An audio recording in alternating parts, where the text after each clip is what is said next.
नमस्कार दोस्तों, स्वागत है इस वीडियो में। ये वीडियो उन स्टूडेंट्स के लिए हैं जो फिलीपींस में अभी बीएस कोर्स पढ़ रहे हैं या एमडी में एडमिशन ले चुके हैं या एमडी में एडमिशन लेने वाले हैं 2026 में या बीएस कोर्स में एडमिशन लेने वाले हैं। तो ये वीडियो दोस्तों उन स्टूडेंट्स के लिए बहुत महत्वपूर्ण होने वाली है कि फिलीपींस के रूल्स आप पहले समझिए कि नेशनल मेडिकल कमीशन ने फिलीपींस से जो एमबीबीएस करके आने वाले बच्चे 18 नवंबर सन 2021 के बाद वाले उनके लिए क्या क्या रूल्स इसमें डाले गए हैं। तो आइए विस्तार से समझते हैं और वीडियो को पूरा देखना। लंबी वीडियो रहेगी, पूरा देखोगे तो पूरा समझ में आएगा। अगर आधा देखोगे आप 2-5 मिनट का तो बिल्कुल नॉलेज आपको नहीं मिलेगी। ये वीडियो आप पूरी देख लोगे तो मेरे को लगता है कि आपको कोई दिक्कत नहीं आएगी। तो आज का अपना टॉपिक है कि Philippines MBBS rules for Indian students.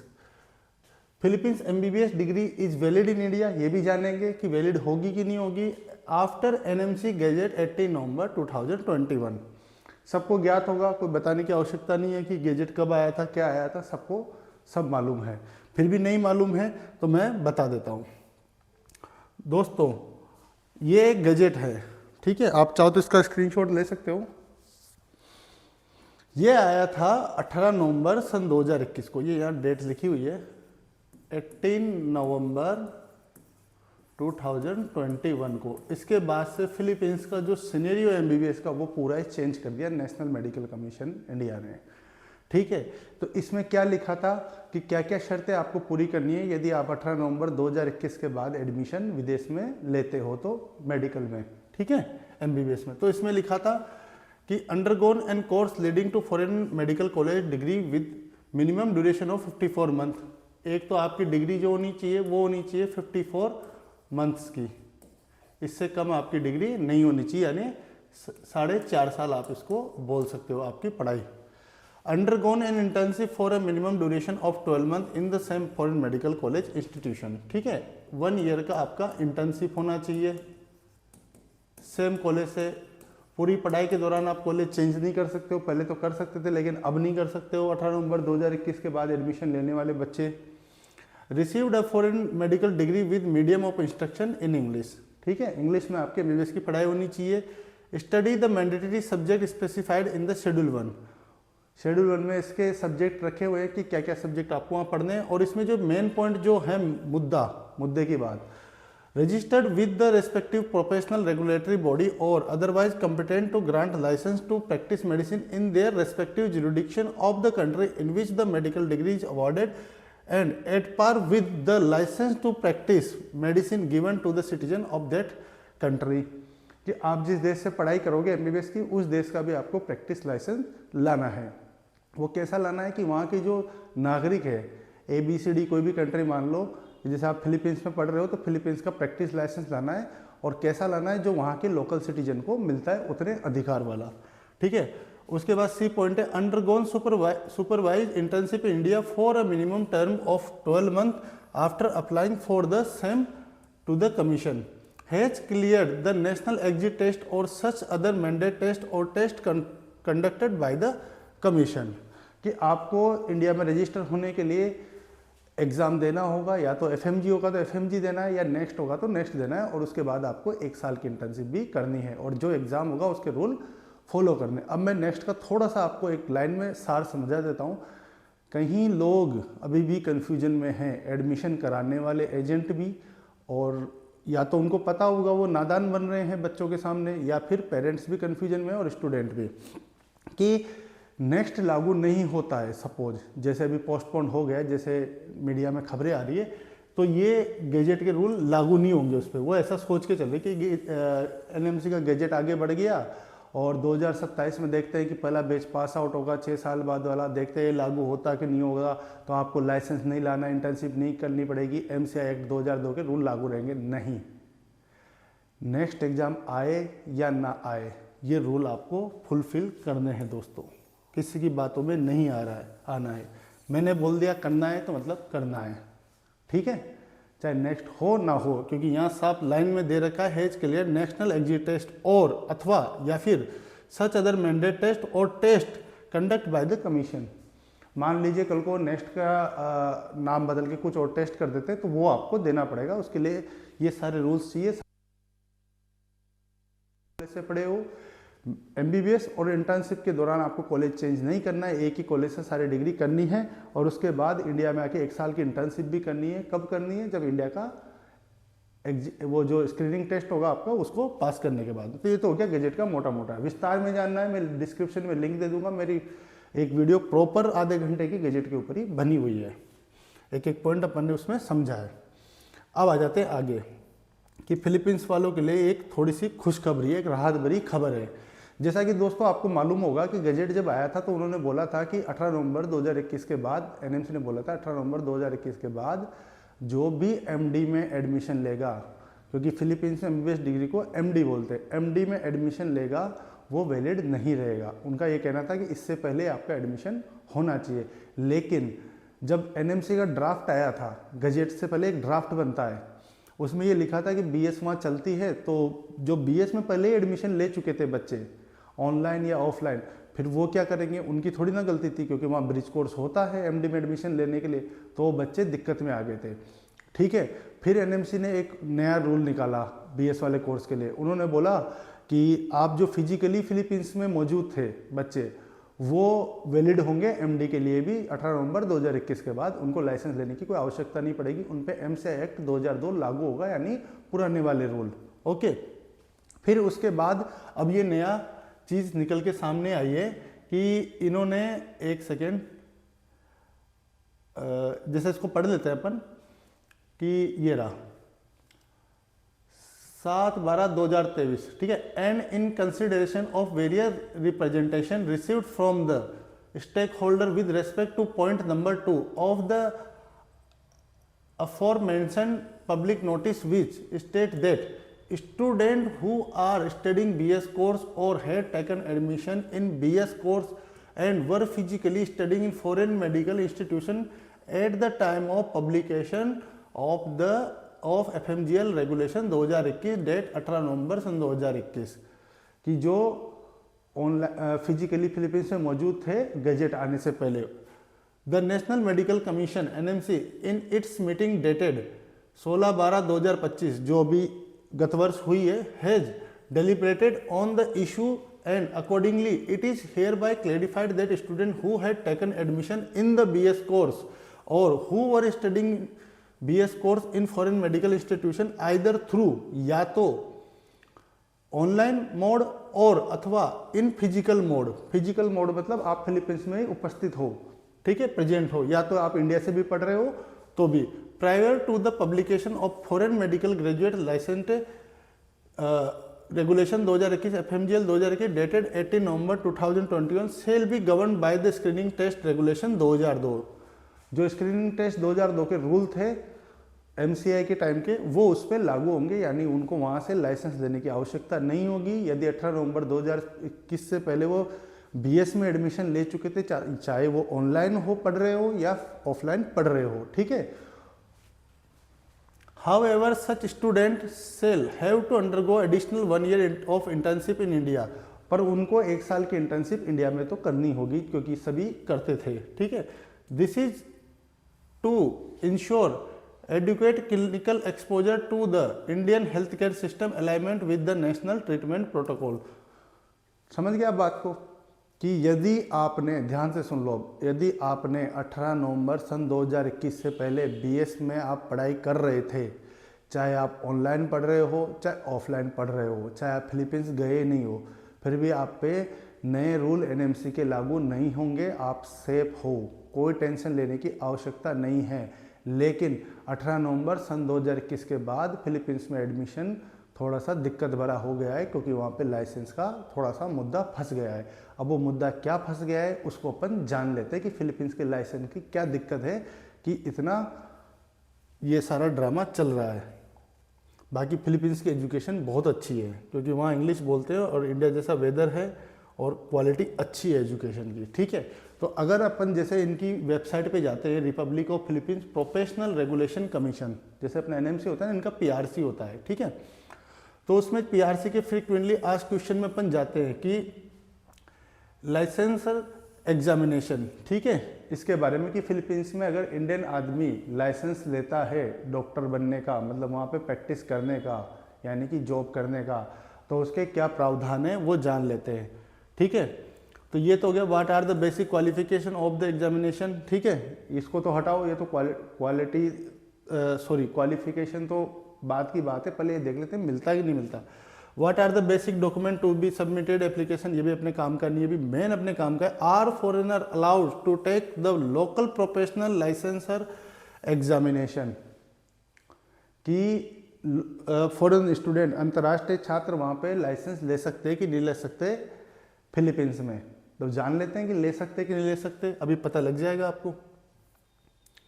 आ जाओ इस पे, अभी क्वेश्चन को अपन खोलते हैं ना, तो ये निकल के आता है दोस्तों सामने। अब मैं पढ़ के सुनाता हूँ, शायद आपको दिख ना रहा हो छोटा छोटा, अभी मैं उसको भी टेक्स्ट में दिखा दूंगा बड़ा बड़ा। Foreigner will only be allowed to take the examination if there is proof or reciprocity between the Philippines and the country of the foreigner. क्या मतलब हुआ इस लाइन का? इस लाइन का मतलब हुआ कि फॉरेन स्टूडेंट वहाँ लाइसेंस ले सकता है, लेकिन उसमें भी एक शर्त है। क्या शर्त है? कि प्रूफ ऑफ रेसिप्रोसिटी। रेसिप्रोसिटी का मतलब क्या होता है कि अगर राजस्थानी भाषा में समझे तो आटा और साटा, और हिंदी में समझे उसको तो उसका मतलब ये होता है कि यदि फिलीपींस का नागरिक, जिसके पास फिलीपींस की नागरिकता है, वो भारत में अगर जॉब कर सकता है, भारत उसको लाइसेंस देता है, तो वो भी भारतीय नागरिकों को लाइसेंस देगी। और आसान शब्दों में समझा देता हूँ, फिलीपींस का दोस्तों ये कहना है कि यदि आप हमारे देश के नागरिक, जिस देश के मैं हूँ, जैसे मैं इंडियन हूँ, तो मेरे देश में उनको लाइसेंस नहीं मिलता है फिलीपींस वालों को, तो वो भी अपने को नहीं देंगे। यानी कि आपकी कंट्री अगर हमारे बंदों को लाइसेंस देगी तो हम भी आपके बंदों को लाइसेंस देंगे। आदान प्रदान, एक्सचेंज वाला सिस्टम। ठीक है, ये होता है, प्रूफ देना है उसका कि आपकी कंट्री लेनी है। फॉरेनर विद ड्यूअल सिटीजनशिप और recognised Filipino citizen will be allowed to take the examination upon presentation of ID certificate from the Bureau of Immigration and certificate of oath allegiance and certificate of dual citizenship certificate recognition as Filipino citizen। अब कई बंदे यहाँ दिमाग लगाएंगे दोस्तों कि मैं अगर फिलीपींस में शादी कर लूँ, फिलीपींस की नागरिकता ले लूँ, तो क्या मैं लाइसेंस ले सकता हूँ? तो फिर तो ले सकते हैं, क्योंकि आप फिलीपींस के नागरिक हो गए, लेकिन फिर आपको भारत की नागरिकता छोड़नी पड़ेगी। यानी इसका मतलब ये है क्योंकि इंडियन पासपोर्ट पे आप ड्यूअल सिटीजनशिप नहीं रख सकते। यदि आप किसी देश के नागरिक बन जाते हो, दूसरे देश के XYZ कंट्री के, तो फिर आपको भारत की नागरिकता छोड़नी पड़ेगी। ठीक है, तो यहाँ भी अपन फंस गए चक्कर में, ये हो गया। ठीक है, अब ये तो अपन ने समझ लिया कि ये चीज़ है, लेकिन ये लिखी हुई कहाँ है, क्या प्रूफ है इसका? कि ये तो मैं हो सकता है ऐसे भी स्क्रीनशॉट लगा के आपको कुछ भी बता दूं या वेबसाइट पे, तो इसका और आगे देख लेते हैं। तो इनके अब आ जाते हैं अंदर, थोड़ा सा गर्त में आ जाते हैं। ठीक है, कि अंदर घुस के देखते हैं। Medical act of 1959, Republic act number 2382, इसमें ये बात लिखी हुई है। अभी मैं आपको दिखाता हूँ। ठीक है, कि ये रेसिप्रोसिटी सिस्टम क्या है इनका। ये आज से नहीं, बरसों से चला आ रहा है, जब अपन पैदा भी नहीं हुए होंगे। तो आ जाते हैं इसको देखने कि ये कहाँ लिखा है। अब आ जाओ सुप्रीम कोर्ट की, इनका जो फिलीपींस का सुप्रीम कोर्ट है उसकी लाइब्रेरी में आ जाओ आप। सुप्रीम कोर्ट की ई लाइब्रेरी में यहाँ उठाते हैं इनका कानून, कि इनके कानून में कहाँ लिखा है चीज़, और थोड़ा सा उसको विस्तार में और समझते हैं। अब इसको तो मानोगे आप फिलीपींस की कोर्ट लाइब्रेरी, क्योंकि कई एजेंट पता है भी क्या कर रहे हैं, जो उनकी CHED वेबसाइट है ना, उस पर लिखा है कहीं ना कहीं कि फॉरेनर को हम लाइसेंस देते हैं। वो दिखा के बच्चों का एडमिशन, बच्चे भी एडमिशन ले रहे हैं कि हाँ जी मिलता है, फॉरेनर का लिखा है। लेकिन फॉरेनर में एक पॉइंट और लिखा है ना कि रेसिप्रोसिटी सिस्टम होना चाहिए, कि आप हमारे देश के नागरिक को लाइसेंस तभी हम देंगे। तो अपने इंडिया में ऐसा सिस्टम है ही नहीं, इंडियन नागरिक ही जॉब कर सकता है। तो इसको देखते हैं, रिपब्लिक एक्ट 2382 जून 1959 में क्या लिखा है। इसमें क्या लिखा है?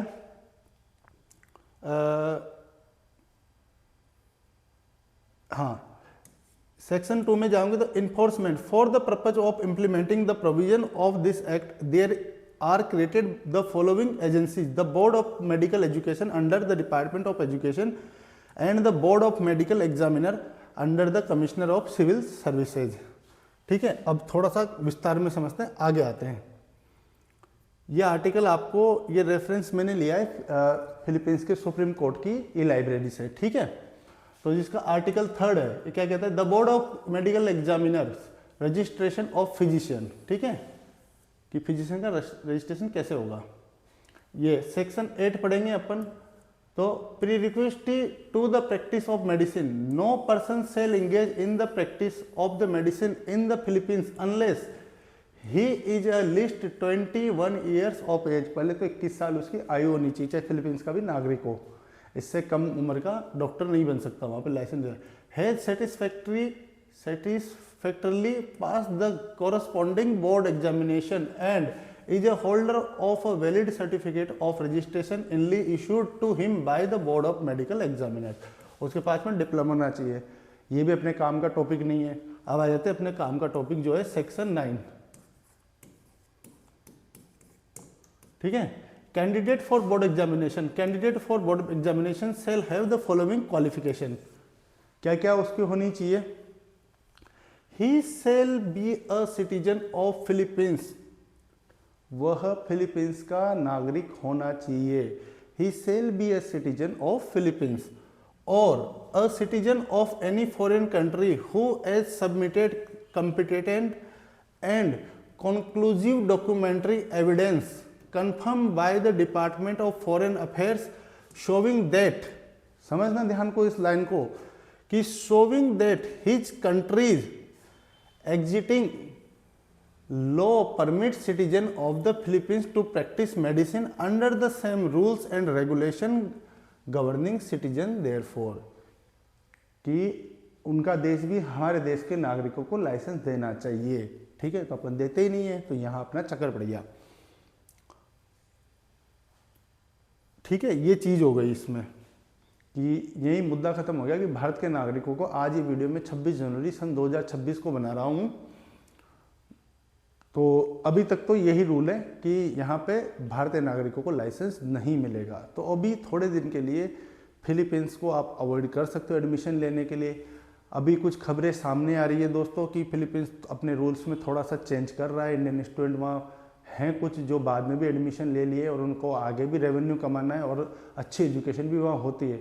तो ये जब फिलीपींस का ये मुद्दा सोल्व हो जाता है, लाइसेंस वाला, रेसिप्रोसिटी वाला सिस्टम वाला, और वो भारतीय नागरिकों को कुछ राहत देते हैं कि आइए आप हमारे यहाँ लाइसेंस ले सकते हो, कोई दिक्कत वाली बात नहीं, जैसा उनका अदर कंट्री में अदर कंट्री के नागरिकों को वो लाइसेंस देते हैं। अगर ऐसा हो जाता है तो आप बेशक वहाँ एडमिशन ले सकते हैं और हो सकता है मुद्दा जल्दी सोल्व हो जाए। जब भी होगा आपको इन्फॉर्म किया जाएगा, ठीक है। लेकिन अभी फिलहाल के लिए यही रूल वहाँ पे लागू है। अब यहाँ थोड़ा समझ में नहीं आया होगा, अपन थोड़ा सा इसको प्रिंट में देख लेते हैं कि legal basis for foreign medical graduate to practice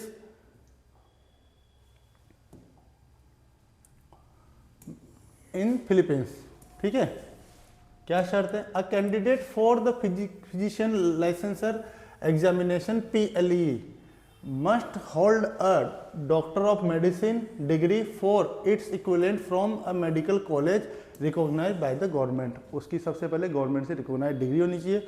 foreign citizen, non Philippine foreign citizen यानी अपन हो गए, is eligible to take the PLE only if proof is submitted that their home countries law allow Filipino physician the same right to take licensing exam and practice there। This reciprocity must be certified and authenticated, कि आपको उसके document submit करने पड़ेंगे कि आपकी country भी हमारे बंदों को लाइसेंस देने के लिए अलाउ करती है, तभी हम आपको एग्जाम देने पड़ेंगे। The document or evidence must be confirmed by the Department of Foreign Affairs DFA in the Philippines, ठीक है दोस्तों। समझ गए आप कि क्या मैं कहना चाह रहा हूँ। फिलीपींस में सारा मुद्दा उन्होंने सोल्व कर दिया। उन्होंने MD का ड्यूरेशन भी बढ़ा दिया, थोड़ा BS का घटा के इंटर्नशिप का भी सिस्टम बैठा दिया, सब कुछ बैठा दिया। लेकिन बात कहाँ अटकी हुई है, वो अटकी हुई है आपकी लाइसेंस वाले मुद्दे पे। तो अभी फिलहाल फिलीपींस में लाइसेंस इंडियन नागरिकों को मिलता नहीं है, तो वहाँ थोड़ा सा आप एडमिशन को डिले कर सकते हैं। यदि आपको फिलीपींस में ही जाना है तो थोड़ा डिले करके रखिए, जब लाइसेंस का मुद्दा आ जाता है जिस दिन, आप वहाँ चाहो तो एडमिशन ले सकते हो। वो मीडिया में भी आ जाएगा, हम भी वीडियो बना के आपको समाचार दे देंगे। लेकिन अभी बचना है, जैसे आ जाए तो फिर फिलीपींस से बढ़िया कोई सौदा नहीं हो सकता आपके लिए। बहुत अच्छी एजुकेशन वहाँ पे मिलती है और बहुत अच्छे अच्छे सिस्टम होते हैं, ठीक है। और थोड़ा सा और देख लेते हैं इस एक्ट के बारे में पढ़ के, कुछ और मैंने और लाया हूँ आपके लिए जानकारी। Medical act 1959 public act number 2382 के अनुसार this reciprocity rule is important and does not automatically allow all Indian citizens to take PLE unless reciprocity is properly proven accepted by PRC, ठीक है। तो ये important है, proof of reciprocity। The PRC will not accept foreign graduates simply because they hold an MD from the Philippines. You must demonstrate reciprocity according to the Philippines Constitution, Regulation and PRC advisory, so that India's law allow Filipino physician to take Indian licensing exam and practice medicine under the same condition as Indian citizen। जैसे अपना FMG होता है, before and medical graduate examination, विदेश से पढ़ने वाले बच्चों के लिए, तो उसमें जैसे फिलिपिनो नागरिक नहीं बैठ सकता उस एग्ज़ाम को देने के लिए, ठीक है, और वो लाइसेंस नहीं ले सकता इंडिया का, तो यही बात आपकी ख़त्म हो जाती है, ठीक है दोस्तों। ये हो गया आपका।